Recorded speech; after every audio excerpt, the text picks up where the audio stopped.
નમસ્કાર મિત્રો, હમણાં આવેલ નવા કાયદા હેઠળ જો વાહન ડ્રાઈવર દ્વારા એક્સિડન્ટ થાય અને જો તે ડ્રાઈવર ત્યાંથી ભાગી જાય તો તેણે ₹7,00,000 દંડ અને 10 વર્ષની જેલ થાય ત્યારે બધા ડ્રાઈવરો આ નિયમ પસંદ ન આવતા ડ્રાઈવરો રોડ ઉપર સાધનો ઊભા કરી નવા કાયદાનો વિરોધ કરી રહ્યા છે.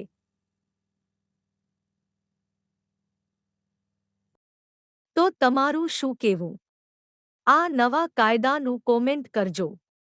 અને હા, અમારી ચેનલમાં નવા હોય તો લાઇક, શેર એન્ડ સબસ્ક્રાઇબ કરો.